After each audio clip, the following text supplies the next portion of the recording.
on va vers la fin de l'année. Les examens auront lieu dans un mois. En nommant une femme, c'est vraiment politique. Personnellement, je me dis que c'est provisoire.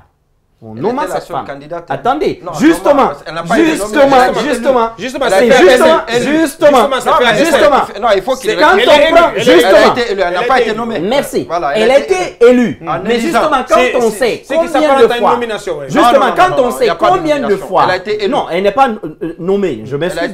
Mais lorsque l'on tient compte de la hargne avec laquelle si Savané s'est battu pour garder son poste, c'est quand même curieux qu'il désiste comme ça la candidature à ce même poste. Moi, j'ai trouvé cela bizarre. Mais ce qui est prévu, je peux... Donc, écoutez, on ne gagne rien. Le débat n'avance pas. Il faut qu'on avance. Le deuxième piège, c'est que c'est une dame qui est élue. Et regardez la réaction qui va suivre. Si éventuellement le gouvernement ne s'entend pas avec le bureau de Souma. Parce que j'ai l'intuition, je me dis que les présidents de négociation vont capoter.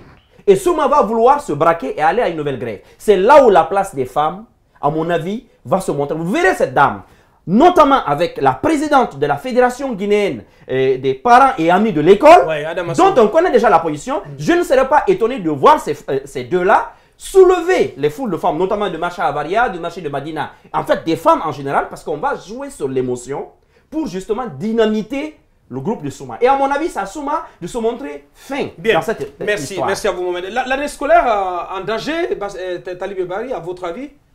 Je ne saurais vous le dire. Ce que j'observe, c'est que... Est-ce que les négociations vont prendre fin avec Souma à partir du 25? Et Souma se réserve le droit, en tout cas, de déclencher une grève, de mettre à exécution sa menace d'aller en grève. À l'issue de ces négociations, le 25 mai, ce sera déjà à moins de 2 semaines du début des examens. Bon, je ne saurais vous dire si c'est une année blanche, le spectre d'une année blanche qui plane.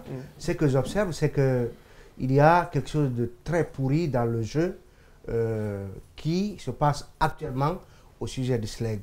Parce que Abouakar Souma, qui voulait déclencher une grève dès ce lundi, dit j'y sursois, parce que j'observe, entre autres, que aucun membre du gouvernement n'a pris part à l'Assemblée générale du SLEG version Souleymane Sissavané, non plus l'inspection générale du travail n'y était pas représentée. Alors, deuxièmement, mon groupe et moi, nous continuons à occuper occuper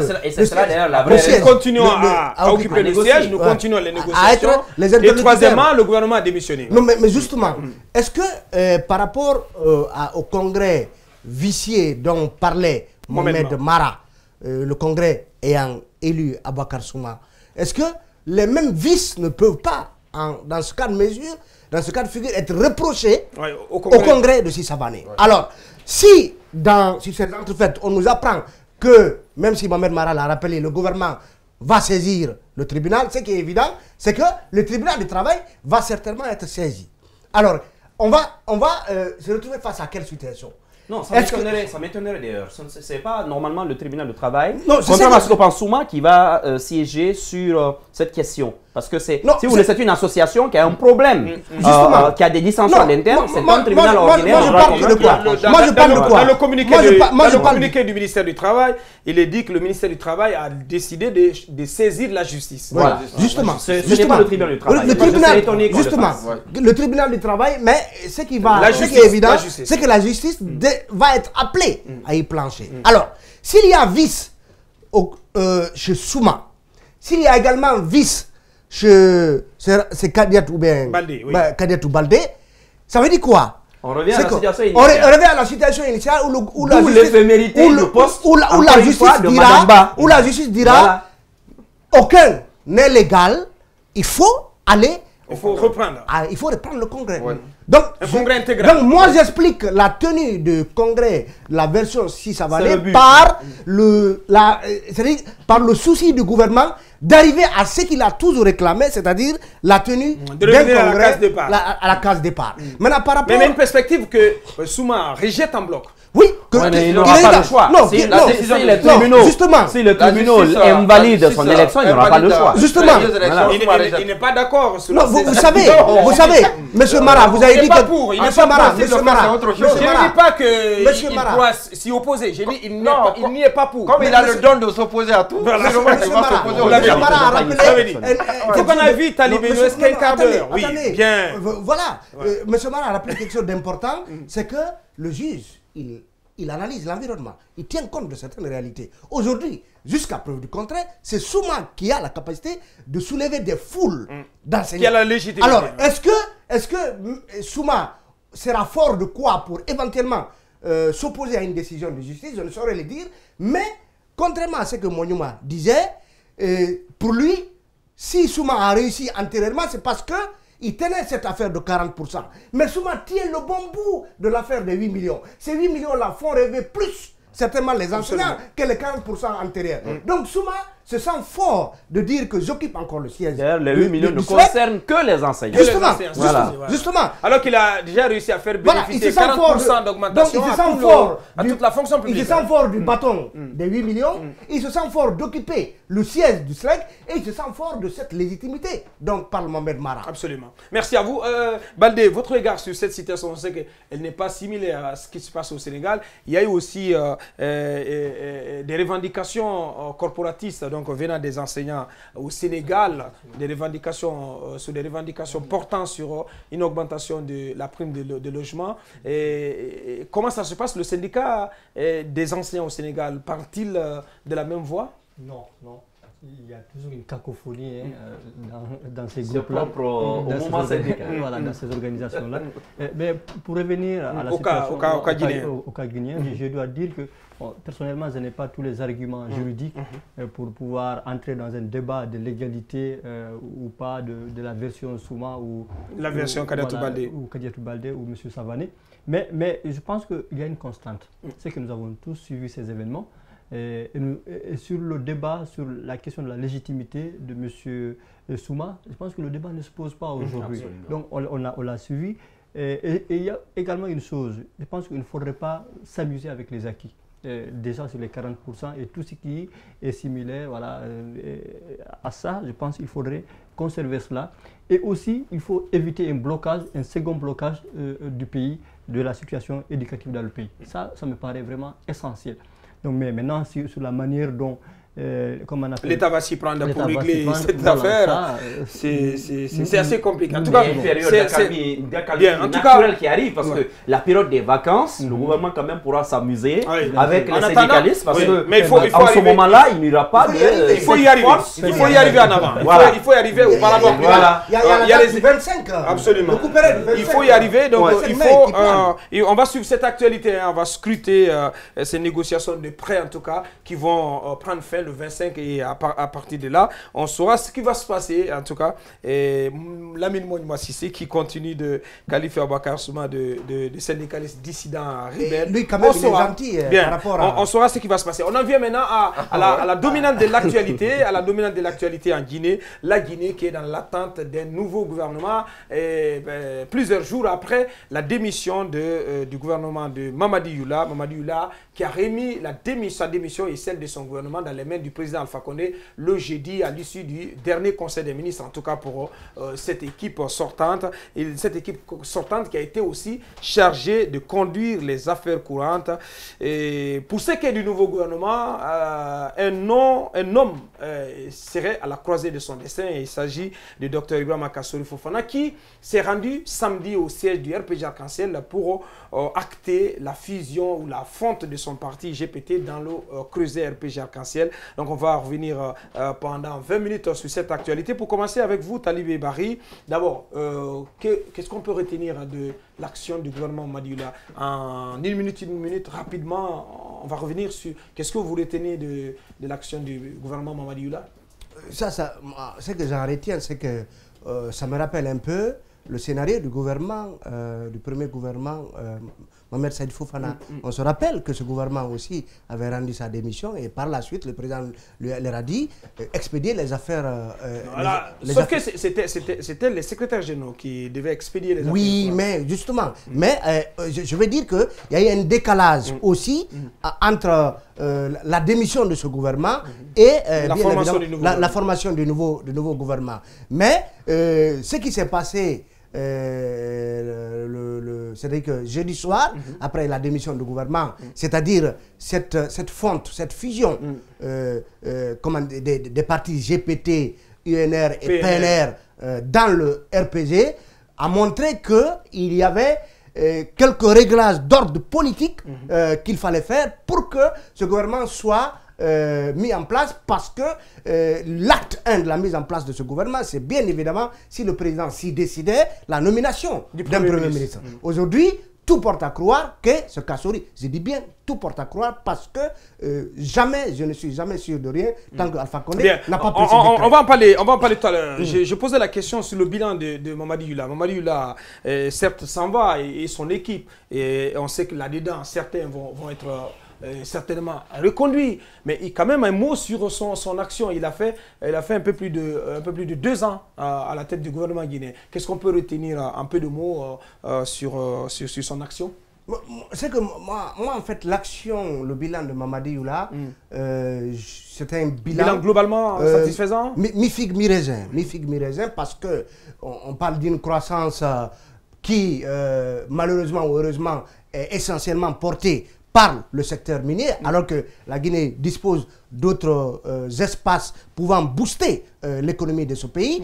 Et il y a sauf ce que je regrette, c'est que Mamadi Youla n'a pas résolu chez le Guinéen la soif d'un vrai Premier ministre. Un Premier ministre qui a du bagou, un Premier ministre qui a du caractère, un Premier ministre dont on sait qu'il n'est pas le premier des ministres, mais celui réellement qui tient la corde du gouvernement et qui le mène vers la direction que le président lui a indiqué à travers sa lettre de mission. Aujourd'hui, vous pensez que c'était à cause de sa nature, sa propre nature, ou à cause du fait qu'il est difficile de cohabiter avec Alpha Condé, qui est un président omniprésent, omniscient, on va le dire comme ça? Non, on connaît de Mamadi Youla, disons, cette stature de technocrate qui est réputé être un homme technocrate soumis, un homme de dossier, mais quand il a été nommé, la question que tout le monde s'est posée, est-ce qu'il allait être un Mohamed Saïd Fofana bis ou à un degré inférieur même en termes de présence sur la scène? Je pense qu'il n'a pas réussi à combler le fauteuil dans lequel il était assis. Donc, et pourquoi? Pourquoi principalement? Parce que il y a ce côté taciturne de l'homme, ce côté inoffensif de l'homme, mais aussi Alpha Condé est un chef d'État écrasant, qui a la tête très proche de son autorité, de son pouvoir et de l'ensemble du pouvoir exécutif. Et donc, est-ce qu'en choisissant Kassouri Fofana, dont on annonce qu'il sera nommé, Alpha Condé a changé de paradigme? Bien. C'est la question qu'on va se poser. On en viendra à cette question tout à l'heure. Yaya, vous avez suivi aussi cette actualité, le gouvernement Youla qui s'en va, qui donc rend sa démission, mais elle continue d'évacuer les affaires courantes. Vous, à partir du Sénégal, bien entendu, vous avez quand même un regard sur la marche de votre pays. Vous retenez quoi de l'action du Premier ministre Mamadi Youla, de son équipe? Alors, après la réélection du président de la République en 2015, justement, on s'attendait, comme tous les Guinéens, à une rupture fondamentale dans la gestion des affaires publiques. Je pense qu'il y a eu des efforts, quelques réformes dans plusieurs domaines, au niveau de la justice, au niveau du secteur de défense et de sécurité, mais ça n'a pas suffi par rapport aux attentes qui sont très nombreuses. Mais également la question politique, il ne faudrait pas l'occulter parce que souvent, puisque à ce niveau-là, ça assope, ils ne s'entendent pas. Nous, de l'autre côté, c'est ce que nous voyons, c'est ce blocage du pays. Voilà, c'est ce pays souvent avec un pays à feu et à sang. Ce sont ces images-là que nous voyons de l'autre côté. Donc, ce qui fait que même s'il y a des efforts sur le plan économique ou bien dans d'autres secteurs, donc ça sape un peu l'image du pays. Donc, ce qui fait qu'on n'est pas très bien vu. Quand on sait aussi que le Premier ministre, constitutionnellement, il est garant du dialogue politique et social, du dialogue social. Absolument. Bien. Donc voilà, concernant l'affirmation du Premier ministre, bon, moi je pense que c'est notre système politique lui-même, un système très ultra-présidentialiste, donc qui ne permet pas au Premier ministre, même s'il a cette carrure, cette stature dont parlait tout à l'heure M. Talibé, mais voilà, c'est le chef de l'État qui est là. Donc, sauf qu'avec Kassory, ça risque d'être un peu différent. Mohamed Maraoui, votre regard sur le bilan de l'équipe de Mamadi Youla? Oui, c'est un système, je pense, ces propos assez présidentialistes, mais je pense que cela tient d'abord à la personnalité des premiers ministres qui sont nommés. Parce que lorsque la Constitution vous dit que vous êtes le chef de l'administration, d'abord le chef du gouvernement, mais vous êtes aussi le chef de l'administration. Le président n'est pas le chef de l'administration, c'est vous. Et que vous nommez aux emplois civils, si vous voulez, c'est un pouvoir partagé avec le président de la République qui nomme également aux emplois civils. Moi, la première des choses à la place de Mamadi Youla que j'aurais exigé, c'était qu'il y ait une démarcation nette entre les degrés de nomination par voie de décret et ceux par voie simplement d'arrêté du Premier ministre. Il aurait d'abord fallu exiger cela. Comme ça, il aurait pu au moins nommer, par exemple, des secrétaires généraux, des directeurs nationaux, pour avoir un appareil administratif comment on appelle ça, efficient. Vous attendiez de Mamadi Youla qu'il fût patron. Il ne pouvait pas être patron parce que de toute sa vie, il ne l'a pas été. Il était manager. Et Mamadi Youla s'est comporté en manager. Il a quitté, si vous voulez, le monde du privé, donc le secteur minier, où avant tout, c'est le conseil d'administration. Donc, quand même, l'assemblée des propriétaires des parts d'action qui dicte sa loi. Et Mamadi Youla s'est retrouvé, malheureusement, dans la même situation où vous avez une sorte d'assemblée des actionnaires avec à leur tête le président Alpha Condé. Et parfois, on a eu l'impression que certains des actionnaires de l'État guinéen, du gouvernement en fait, de notre pays, étaient aussi sous les ordres de Mamadi Youla. Alors, c'était assez compliqué quand même pour lui. Donc, ça n'a pas été... il n'a pas mis du temps à réendosser son ancienne veste de manager d'une multinationale. Et c'est exactement comme ça qu'il a géré le pays. Donc, il a préféré à un moment donné travailler avec ceux-là qui étaient sous ses ordres pour au moins quand même atteindre des résultats. Ne l'oubliez pas, quand il venait, la Guinée venait pour la première fois de son histoire plonger dans le rouge au point qu'on a eu une croissance négative à cause d'Ebola. Je pense que la tâche, ce n'était pas gagné d'avance que de remettre quand même la Guinée sur les rails. Ça a été porté par les mines. Bien. On aurait voulu que ce soit porté aussi par l'agriculture parce que c'était quand même, pendant les 5 premières années du mandat Alpha Condé, si vous voulez, là où on investissait le plus, cela ne l'a pas été.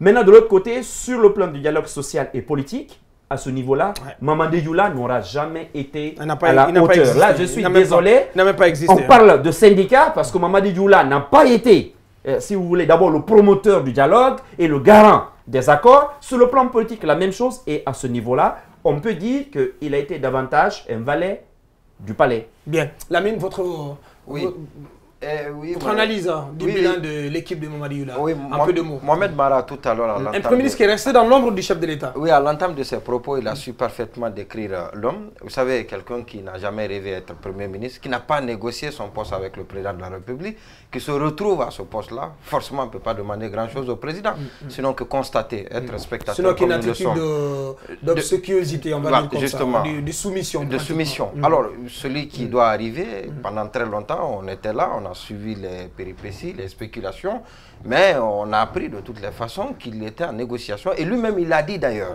chez vous, dans les grandes gueules, il dit qu'il est en négociation pour accorder les violons. Voilà, donc ça ne peut pas être la même chose. Mamadi Youla a été quelqu'un qui a été un Premier ministre soumis, eu égard des conditions dans lesquelles il est arrivé à la primature. Mohamed Saïd Fofana, qui rêvait être chef de cabinet d'un département, s'est vu propulsé, catapulté au poste de Premier ministre. Forcément, il va adopter la même attitude. Ça, c'est une chose. Deuxième chose, il a encore rappelé, on ne pouvait pas attendre grand-chose de Mamadi Youla. On a parlé tout à l'heure du dialogue politique. C'est quelqu'un qui n'a pas su affirmer son autorité. il y avait au-dessus de lui, autour du président de la République. Même en parlant du bilan, ce bon côté est à partager avec d'autres personnes. Absolument. Parce que tout ce qui a été fait, les mines par exemple qui ont porté essentiellement notre économie, les mines, les ordres étaient dictés d'ailleurs, venaient d'ailleurs. Donc pas Mamadou, il subissait ce qui se passait. Donc il n'a pas un premier ministre qui a subi, voilà, il fait un premier ministre qui a existé. Bien. Mais très rapidement, 2 noms ou 3 noms de ministres de l'équipe sortante qui, à votre avis, méritent d'être reconduits très rapidement à la mine. Qui ne méritent pas d'être reconduits, je préfère. Alors, qui ne méritent pas d'être reconduits. Vous choisissez l'autre côté. Il y a Oye Guilavogui qui doit s'en aller.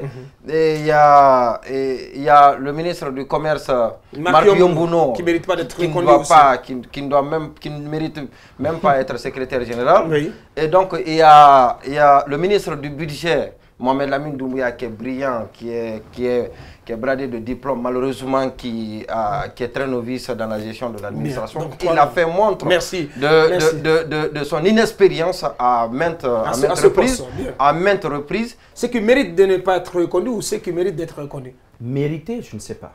Il y a certainement beaucoup de Guinéens qui méritent, qui mériteraient qu'on leur offre leur chance. Certains sont dans nos murs, d'autres sont à l'étranger. Maintenant, si vous me demandez, est-ce qu'à mes yeux, il y a des gens quand même qui sont quand même au-dessus de l'eau? Oui.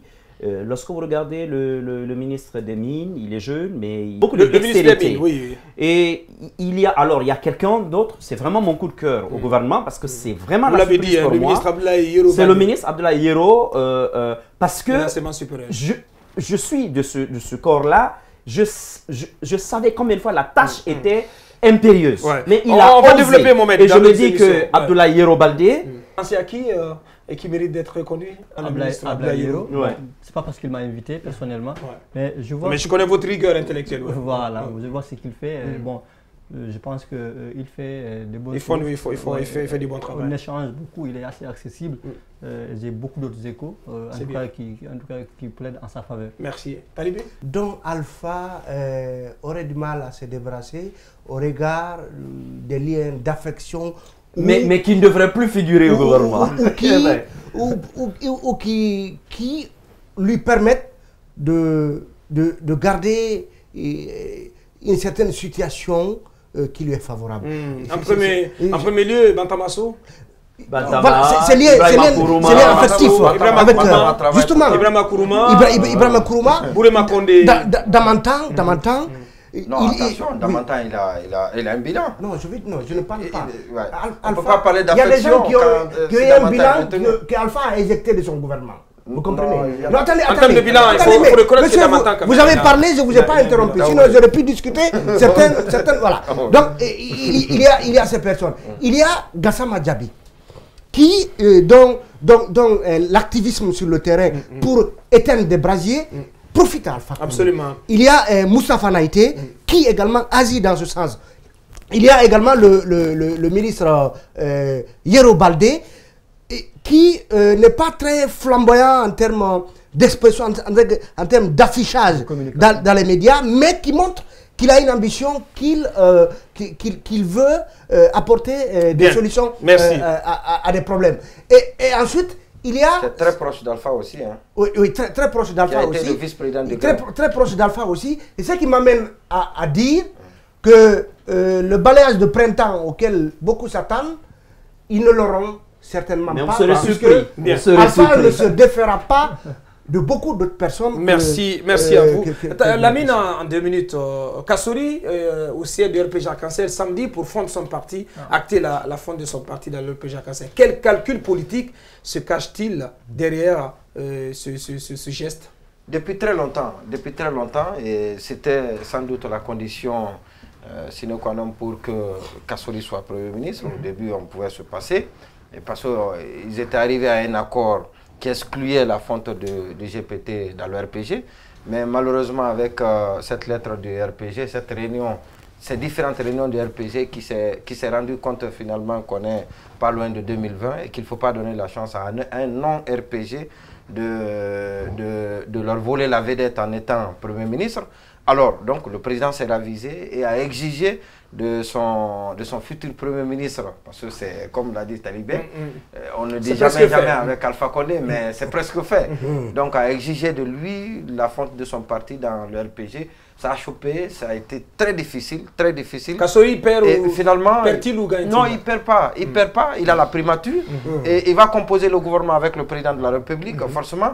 Et donc il y a ces membres qui vont s'intégrer au RPG. C'est différent des autres cas. Les autres sont venus sans condition préalable, sans rien demander, j'ai l'impression. L'UNR et le PNR, vous voulez dire? Non, je parle des anciens qui regrettent aujourd'hui le fait d'avoir fondu leur parti dans le RPG Arc-en-Ciel. Donc, mais Kassori, il y a eu des discussions, il y a eu des garanties qui lui ont été offertes et qui lui ont été données. Et donc, aujourd'hui, il vient avec, je pense qu'il vient grandi, il vient pas comme les autres, mais il vient avec quelque chose, plus de garantie, voilà, donc plus d'endurance au sein du RPG Arc-en-Ciel. Bien, et vous pensez à quel calcul politique, quel jeu politique entre les deux, et qu'est-ce que vous pensez que cela devrait avoir comme conséquence sur le partenariat entre le RPG Arc-en-Ciel et l'UFR? C'est simplement l'onction politique qui va être apportée officiellement cette fois-ci à Kassori. Mais il y a très longtemps, en réalité, que Kassori et le président, les deux ont fusionné. C'est ça, on n'a pas besoin de discourir. À travers les relations fusionnelles. Non, les deux ont eu des relations absolument fusionnelles. C'est de l'ordre du privé, parce que lorsque vous discutez avec Kassori, vous vous rendez compte que son attachement à Alpha Condé, ça n'obéit vraiment pas, si vous voulez, à des calculs cartésiens du tout. C'est vraiment de l'ordre du fusionnel. Donc, il y a cela. Il y a cela, même si j'adore quand même quelque chose chez lui, quand il ne semble pas être d'accord, je pense qu'il le dit au président. Et ça, c'est quelque chose qui peut compter si on veut changer les choses. De l'autre côté, le président quand même s'est risqué, si vous voulez, à rompre une alliance. Parce que, qu'on le dise ou non, c'était une alliance entre lui et Sidia Touré. Il a fait un choix. C'est ce qui va arriver. Ouais. Il a fait un choix parce que Sidia, c'est le candidat, entre guillemets, naturel de la basse-côte. Et vous avez suivi, dès que Kassori a annoncé le 19 avril dernier sur nos ondes qu'il était prêt, qu'il se sentait prêt à assumer la primature, vous avez suivi la réaction tout de suite venant du camp d'en face, de l'UFR notamment, qui normalement étaient des alliés du camp présidentiel, mais qui n'ont pas hésité à tirer à boulet rouge. D'abord, révélant que son titre de docteur était faux, qu'il était peut-être doctorant, mais il n'était pas docteur, et ainsi de suite. Qu'il était même, il y a eu beaucoup de choses. Ça le nommé docteur en vol. Oui, docteur en vol et tout cela. Donc, il y a eu énormément de problèmes. Donc, je pense que, d'ailleurs, j'aimerais avoir les échos de ce qui va se passer, d'essayer de lui faire, parce que je pense que Sidia Touré, il n'ira pas du dos de la cuillère cette fois-ci. Parce qu'il va avoir l'impression que le président du changement devient le président de la continuité, je dirais de la continuité, carrément, dans le pays. Maintenant, de ce côté-là, je crois que c'est mort. Bien. Maintenant, qu'est-ce que l'UFR va devenir? Parce que l'UFR était à la recherche d'un second souffle. Après le ratage de son choix stratégique de 2010 en s'alliant à l'UFDG, je pense que là, ça va être des hommes, des années, en tout cas des moments assez sombres pour l'UFR, que je ne vois pas du tout rejoindre un gouvernement Kassori. Je ne le vois pas du tout. Donc, pour vous, la nomination de Kassori viendrait sonner le glas donc, du partenariat entre le RPG Arc-en-Ciel et l'UFR. Votre regard aussi sur Kassori qui a accepté de fondre son parti dans le RPG Arc-en-Ciel pour certainement prendre la primature. Alors, je crois que la fusion formelle, parce que vous disiez tout à l'heure que cette fusion existait déjà, je pense que cette fusion, il faut l'inscrire dans le champ de la sociologie des stratégies politiques.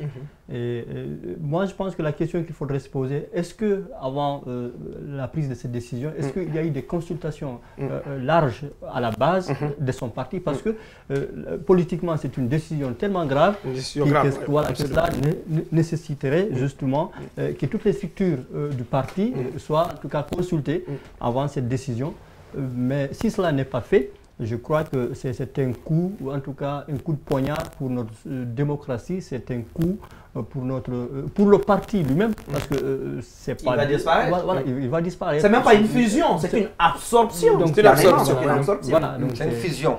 Non, ce n'est pas une fusion parce que si c'était une fusion, on aurait dû assister à la naissance d'un nouveau parti politique. Absolument. Or, ce n'est pas le cas. C'est une sorte d'OPA que lance le RPG. Le protocole d'accord dit que c'est une fusion. Non, sauf que ce n'est pas le cas. S'il vous plaît, voilà. Pour Parce la qu'on a largement dépassé voilà. déjà le temps, oui. Pour la démocratie interne, à l'intérieur des partis politiques, je crois qu'il devrait y avoir une sorte de consultation, de congrès, ou en tout cas que toutes les structures soient consultées. C'est un peu mon point de vue. Bien, votre mot de la fin, Talibé, sur cette absorption, cette fonte ou cette fusion, vous choisirez quel mot? Et est-ce que vous avez le sentiment aussi que c'était le prix à payer pour Kassouri et que Kassouri a dû payer le prix fort en laissant disparaître son parti au profit du RPG Arc-en-Ciel? Est-ce qu'il y gagne ou est-ce qu'il y perd? Moi, je pense que celui qui gagne davantage, c'est Alpha Condé. Il a montré qu'il sait manœuvrer, qu'il peut faire plier qui il veut, parce qu'il a à son avantage sa patience. On se rappelle que... Et Kassouri ne serait pas le premier. Non, on se rappelle que Kassouri, ZPT aurait dû être fondu depuis la création du RPG Arc-en-Ciel. Ils ont dit, moi, jamais. Kassouri avait dit à l'époque, moi, jamais. Donc c'est Alpha qui réussit à faire plier l'un des plus raides par rapport à cette question. Donc, ZPT est passé par la fonderie et se retrouve finalement, la fonderie présidentielle, et se retrouve finalement donc, dans le grand creuset. Dans le grand creuset du Donc c'est une fonte. Et par rapport à Sidia, est-ce que Alpha, c'est vrai, Kassouri cherchait ce grade-là de Premier ministre, puisque Sidia, dont on dit qu'il est le cardinal de la Basse-Côte, a été Premier ministre. C'est un peu là où il le battait. Mais est-ce que Alpha, qu'on a vu avec Azere Koré, avec Sidia, n'a pas pris le temps d'arrondir les angles avec Sidia, parce que autant il a besoin de Kassouri, autant il a besoin de Sidia. Il a besoin de Sidia, puisque Sidia, quand même, c'est un poids électoral dans ce pays. Est-ce que il peut sacrifier ce rapport de, collaboratif avec Sidia au profit de Kassouri? Je me dis quelque part que Alpha a réussi peut-être à trouver un arrangement. Parce que Sidia à ses côtés, il est plus serviable que si Sidia devait se défaire de lui, parce qu'on sait que les attaques que Sidia, dont Sidia était fort contre Alpha, il était l'opposant dont les critiques faisaient le plus mal à Alpha Condé. Donc, mon petit doigt me dit que quelque chose, un modus operandi, un modus vivendi, pourrait avoir été trouvé, mais tout cela, c'est... tout ça est à attendre. C'est pourquoi on suivra avec attention, avec intérêt, les échos de l'Assemblée générale ordinaire de samedi. Parce qu'il faut rappeler que cette émission a été enregistrée dans les conditions donc, cette émission a été enregistrée donc samedi matin, donc avant qu'on ait les échos de l'Assemblée générale ordinaire de l'UFR qui devait être présidée par Sidia Touré. Et on en saura un peu plus dans nos prochaines émissions à la radio ou pourquoi pas à la télévision, dans le JT. Et c'était tout ce qu'on pouvait dire sur la marche sociopolitique de notre pays en cette semaine qui s'achève. Merci à tous les 4 qui sont venus débattre de l'actualité de notre pays. Merci à l'équipe de réalisation, à notre ingénieur de son. Vous nous avez regardé à la télévision, un peu partout à travers la Guinée. Merci de l'attention. On remet ça dimanche prochain. Au revoir, portez-vous bien.